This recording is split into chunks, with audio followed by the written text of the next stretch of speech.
नमस्कार दोस्तों, स्वागत है आप सभी का अंकित इंस्पायर्स इंडिया पर। आज के इस सेशन में हम बहुत ही जरूरी आपके सेहत से जुड़ी जानकारी साझा कर रहे हैं।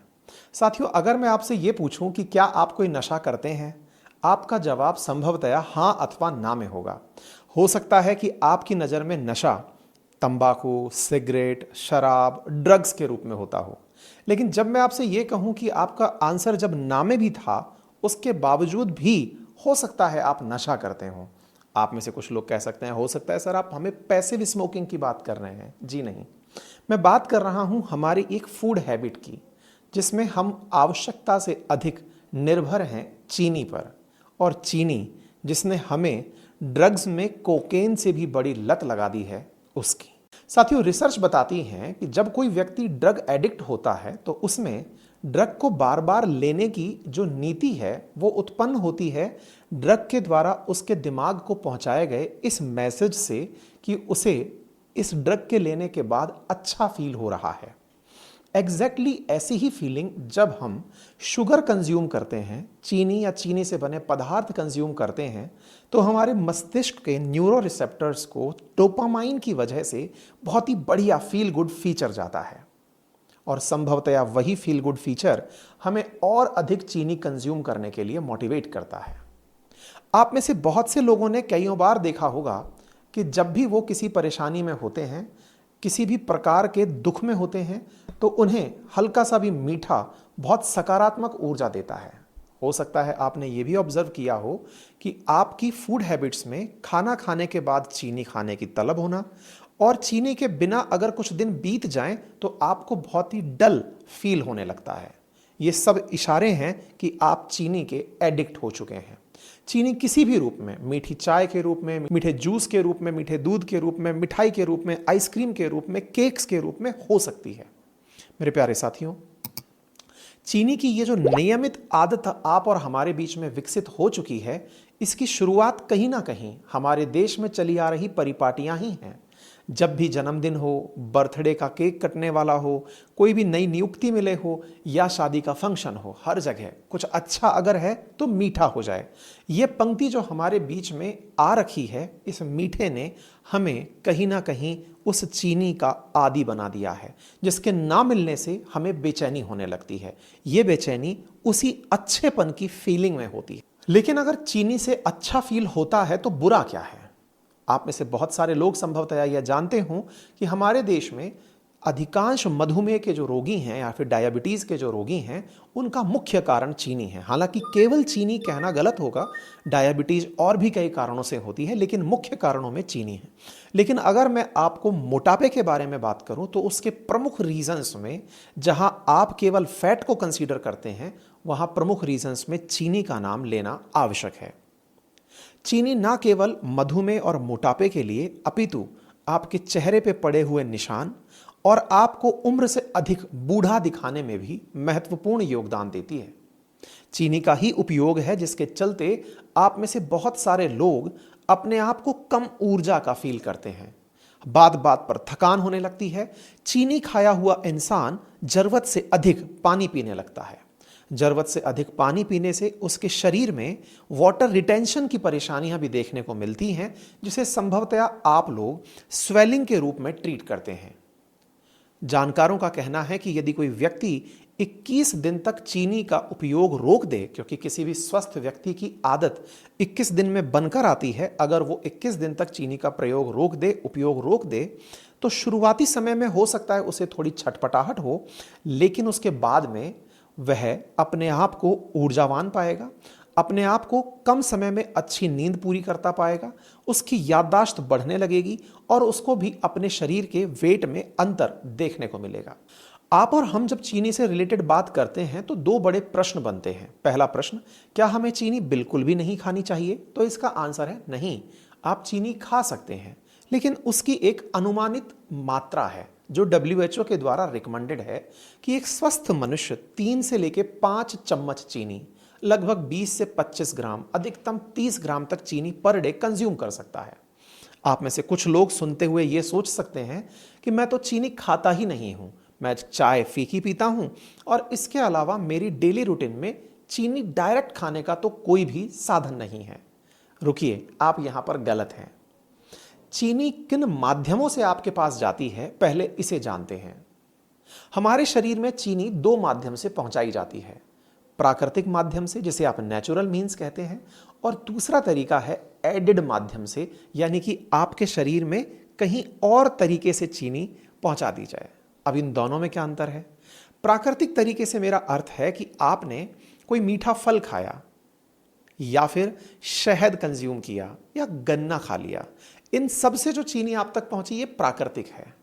लेकिन आपने हलवा खाना था, उसमें अतिरिक्त रूप से आपने चीनी मिलाई, जो कि रासायनिक रूप से आपके लिए लाई गई थी, उसे आप एडिड शुगर में काउंट करते हैं। आप जो फल का जूस पीते हैं ये दो प्रकार से होता है, या तो वो जूस पैकेज में पैक है, या फिर आपने फ्रेश निकलवा कर पिया है। जहां तक बात हो पैकेज्ड जूस की और फ्रेश जूस की, तो पैकेज जूस तो निश्चित ही नुकसानदायक है, क्योंकि उसमें उस फल की मिठास के अलावा भी अतिरिक्त मिठास मिलाई गई है, जो कि उस जूस को प्रिजर्व रख सकती है। मेरे प्यारे साथियों, फूड प्रिजर्वेटिव्स में अत्यधिक नमक और अत्यधिक चीनी का मिलाया जाना उनमें होने वाले बाहरी इन्फेक्शन से रोकता है, और प्रिजर्वेटिव्स का यही कारण है कि उनमें अतिरिक्त शुगर मिलाई जाती है। फिर चाहे आप टोमेटो केचप यूज करते हो या फिर पैकेज जूस। आप में से बहुत सारे लोगों के दिमाग में एक बड़ा प्रश्न बनता है कि मैं अगर जूस पैकेज ना पीकर फ्रेश पीऊं तो अच्छी बात है या बुरी बात है? मेरे प्यारे साथियों, यदि आपके पास विकल्प फ्रेश जूस वर्सेस पैकेज का है तो फ्रेश जूस को प्रेफर करें, लेकिन यदि आपके पास स्वस्थ फल और फ्रेश जूस का विकल्प है तो फल को प्राथमिकता दें। इसके कारण को भी हल्के से समझ लेते हैं। यदि मैं आपको 1 किलो रस निकालने के लिए संतरे पकड़ाऊं, हो सकता है कि 1 किलो संतरे खाने में आपको दिक्कत हो, लेकिन 1 किलो संतरे से मुश्किल से 2 ग्लास जूस निकलेगा, जिसे आप आसानी से कंज्यूम कर सकते हैं। इसका अर्थ यह हुआ कि अगर आप फल कंज्यूम कर रहे होते तो फलों से प्राप्त जो मिठास है उसे भी आप नियमित मात्रा में कम लेते, क्योंकि फल के साथ साथ आपको अतिरिक्त फाइबर मिलता है। उसके साथ साथ जो एडिशनल माइक्रो न्यूट्रिएंट्स जो फल की त्वचा में रह गए या उन फाइबर्स में रह गए, वो एंटीऑक्सीडेंट्स जो उसकी स्किन में रह गए, वो भी आपको मिलते। लेकिन जब आपने उसका जूस निकाला तो आपने उस फल की शर्करा को, शुगर को एक ही जगह पर कॉन्सेंट्रेट करके रख लिया। इसलिए याद रखिए, जब जूस वर्सेस फल की बात आए तो प्रेफर कीजिए कि आप फल खाएंगे, क्योंकि इस एडिड शुगर की वजह से जानलेवा बीमारियां होने के चांसेस काफी बढ़ जाते हैं, और हमारी आजकल की लाइफस्टाइल के चलते हमारे स्वास्थ्य पर ध्यान रखना और भी महत्वपूर्ण हो गया है, जिसके लिए 2021 की फाइनेंस कमीशन के अनुसार जो रिपोर्ट आई उसमें पता चलता है कि 70% जो हेल्थ एक्सपेंडिचर है ना लोगों का, वो अपनी पॉकेट से हो रहा है, और इस वजह से हर साल लगभग 60 मिलियन इंडियन गरीबी की तरफ धकेले जाते हैं, क्योंकि मेडिकल इन्फ्लेशन 14% पहुंच गई है। एक्सपर्ट्स का मानना है कि हेल्थ इंश्योरेंस आज के समय की एक जरूरत बन गई है, और 2023 की नेशनल इंश्योरेंस एकेडमी की रिपोर्ट के हिसाब से 73% इंडियन पॉपुलेशन के पास हेल्थ इंश्योरेंस है ही नहीं। इसमें रिपोर्ट को IRDAI चेयरमैन ने अनवील किया था, और IRDAI ने 2047 तक इंश्योरेंस फॉर ऑल के विजन को रखा था। हालांकि हेल्थ इंश्योरेंस हेल्थ इशू तो प्रिवेंट नहीं कर सकता, पर जरूरत के वक्त मानसिक शांति और आर्थिक मदद जरूर दे सकता है। स्टार हेल्थ इंश्योरेंस किसी भी हेल्थ इमरजेंसी के लिए तैयार रहने की इंपॉर्टेंस समझता है। इसीलिए 14,000 नेटवर्क हॉस्पिटल और 24/7 सपोर्ट से ये इंश्योर करता है कि मेडिकल इमरजेंसी में जरूरी केयर मिल सके, पैसों की चिंता किए बिना। स्टार हेल्थ पहली stand alone health insurance company है जिसने अपनी शुरुआत से लेकर अब तक 1 करोड़ से ज्यादा क्लेम सेटल किए हैं। रूटीन पर चेकअप हो या emergency medical treatment, star health का कैशलेस एनीवेयर फैसिलिटी से आप अपने आप को और आपके परिवार को मेडिकल एक्सपेंसेस से सुरक्षित रख सकते हैं। डिस्क्रिप्शन में दिए हुए लिंक को क्लिक करके अपने और अपने परिवार के लिए परफेक्ट प्लान चुनें। साथियों, एक इंपॉर्टेंट बात और बताता हूं।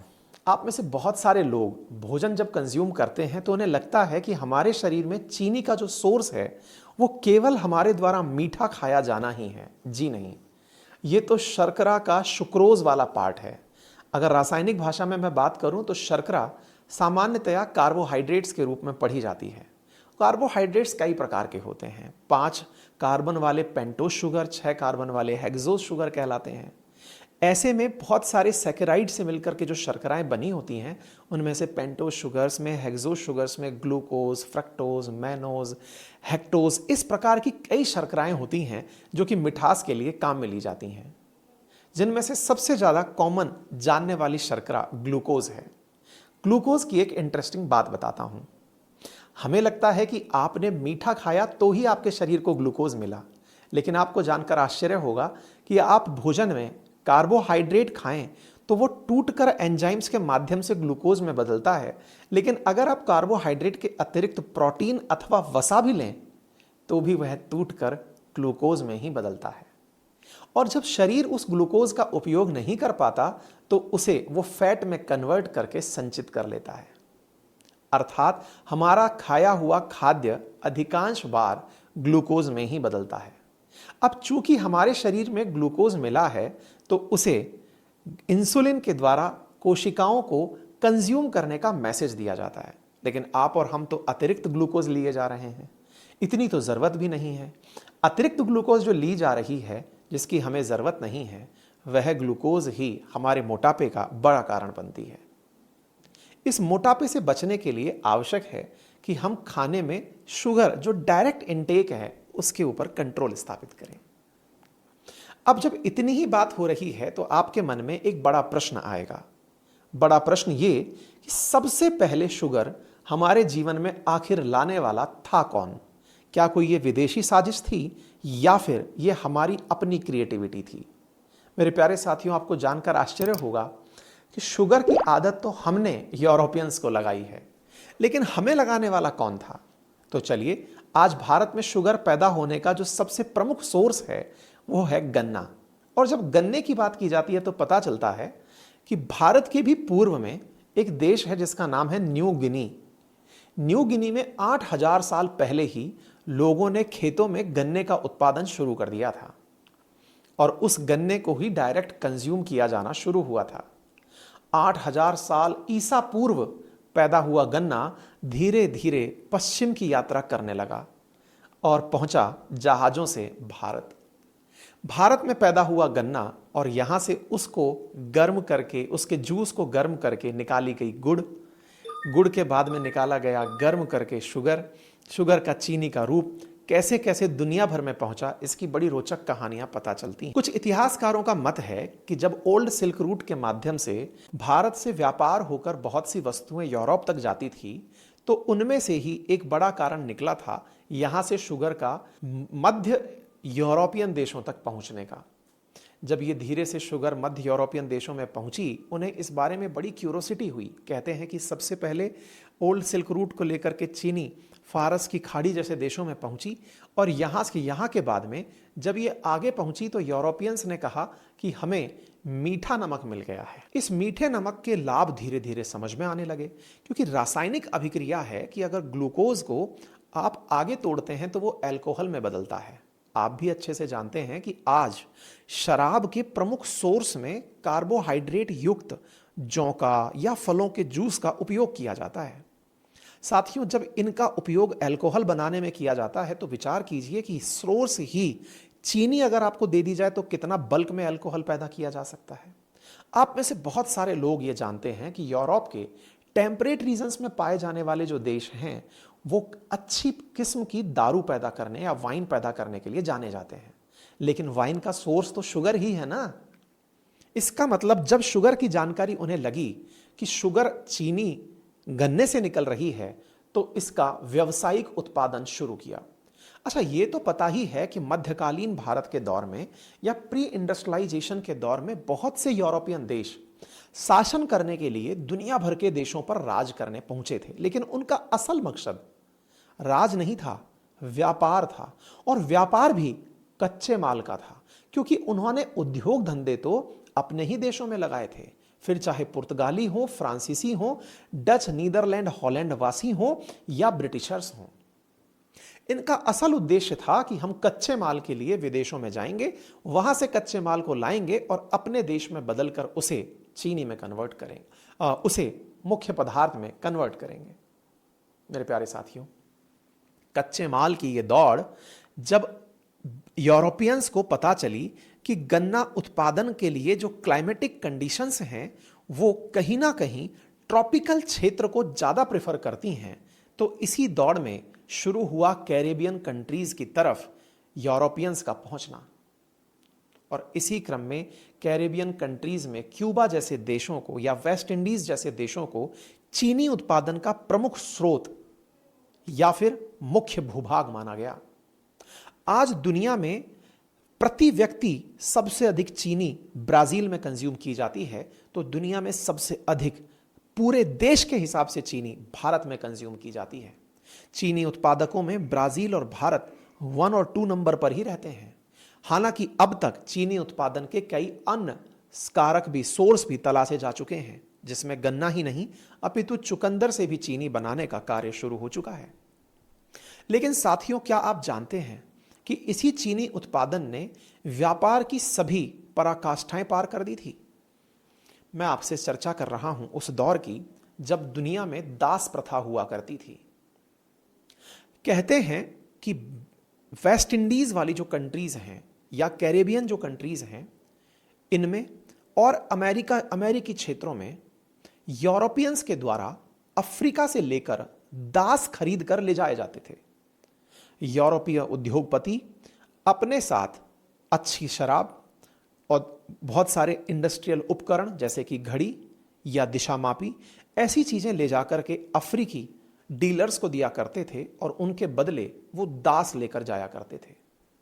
एक आंकड़ा बताता है कि लगभग 1.5 करोड़ से अधिक अश्वेत दासों को जहाजों में भरकर चीनी उत्पादन के लिए इन कैरेबियन कंट्रीज और अमेरिकी आइलैंड्स पर ले जाया गया, जिनमें से लगभग 25% रास्ते में ही जहाज की यातनाओं में ही अपनी जान दे दिए थे।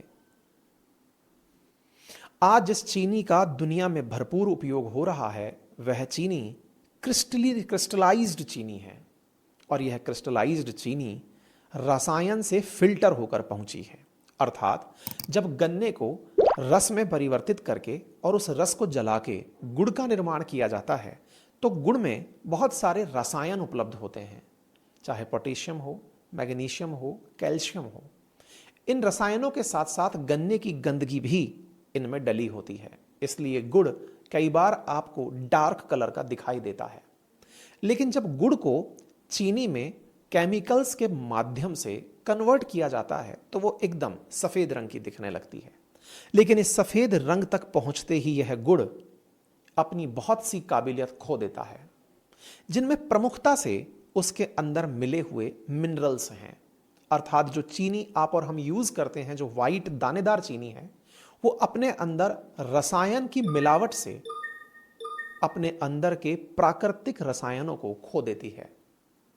यही कारण है कि आपने बहुत बार लोगों को कहते सुना होगा, आयुर्वेद के ट्रीटमेंट में सुना होगा कि गुड़ चीनी से बेहतर है। बात हो चीनी, गुड़ और मिश्री की, तो इस बारे में भी जान लीजिए। मेरे प्यारे साथियों, गुड़ चीनी से अच्छा इसलिए है क्योंकि इसमें प्राकृतिक मिनरल्स उपस्थित हैं। वहीं मिश्री की अगर बात की जाए तो वह मिश्री जो रॉक शुगर है, जिसमें धागा डला हुआ है, वो केमिकली ट्रीटेड होने से पहले वाली मिश्री है। यदि आप उसका उपयोग करते हैं तो वह स्वभाव में शीतलकारी भी होती है। अगर आपके सामने इतने सारे प्रश्न रख दिए जाएं, इतनी सारी परेशानियां बता दी जाएं कि चीनी से बीमारी होती है, चीनी से ये सब होता है, तो क्या चीनी खाना छोड़ देना चाहिए क्या? और अगर आपसे यह सवाल पूछ लिया जाए कि बताइए सिगरेट वर्सेस चीनी में ज्यादा नुकसानदायक कौन है, एक बार के लिए सुनते ही आपके दिमाग में आंसर आएगा, फिर तो सर लगता है चीनी ही है। नहीं, सिगरेट वर्सेस चीनी में सिगरेट निश्चित ही नुकसानदायक है, लेकिन चीनी के साथ एक सकारात्मक पॉइंट भी है, और वो ये कि यह तत्काल ऊर्जा का बड़ा स्रोत है। तत्काल ऊर्जा का स्रोत, जी हां, चीनी के अंदर हाई ग्लाइसीमिक वैल्यू है, अर्थात खाने के तुरंत बाद यह आपको ऊर्जा देती है। अक्सर डाइटिशियन लोगों को लो ग्लाइसीमिक इंडेक्स वाली वस्तुएं कंज्यूम करने का निर्देश देते हैं, जिन्हें खाने के काफी देर बाद शरीर में ग्लूकोज घुले, उदाहरण के लिए बार्ले, मकई, मोटा अनाज विशेष रूप से। लेकिन चीनी की जहां तक बात है, यह तत्काल एनर्जी देती है, यही इसकी तो सबसे बड़ी सकारात्मक बात है। अब आप पूछेंगे वो कैसे? साथियों, आपने हाल ही में कुछ दिनों पूर्व हिमालय की टनल के निर्माण में कुछ मजदूरों को फंसा हुआ सुना होगा। जब मजदूरों को फंसा सुना तो आपने यह भी सुना होगा कि उनके लिए एनर्जी सोर्स में चॉकलेट्स पाइप्स के थ्रू अंदर भिजवाई गई थी। कारण था, अंदर फंसा व्यक्ति अगर अपने आप को लो एनर्जी में फील कर रहा है तो उसे तत्काल ऊर्जा देने का कार्य चीनी और उससे निर्मित पदार्थ करते हैं। अर्थात चीनी उपयोगी है ऊर्जा के विकल्प के रूप में, यदि आपके पास कोई अन्य स्रोत उपलब्ध नहीं है तो। बुरा है चीनी का एडिक्शन हो जाना। आवश्यक है कि आप रेगुलेटेड मात्रा में चीनी कंज्यूम करें और अतिरिक्त मात्रा में उपलब्ध चीनी को अपनी जीवन शैली से हटाएं। और हाँ, डिस्क्रिप्शन में दिए हुए लिंक को क्लिक करके स्टार हेल्थ इंश्योरेंस को जरूर चेकआउट करें। इनके पास डायबिटिक लोगों के लिए टाइप 1 या टाइप 2 के लिए स्पेशली डिजाइन इंश्योरेंस पॉलिसीज भी हैं। लिंक डिस्क्रिप्शन और कमेंट बॉक्स में दिया हुआ है।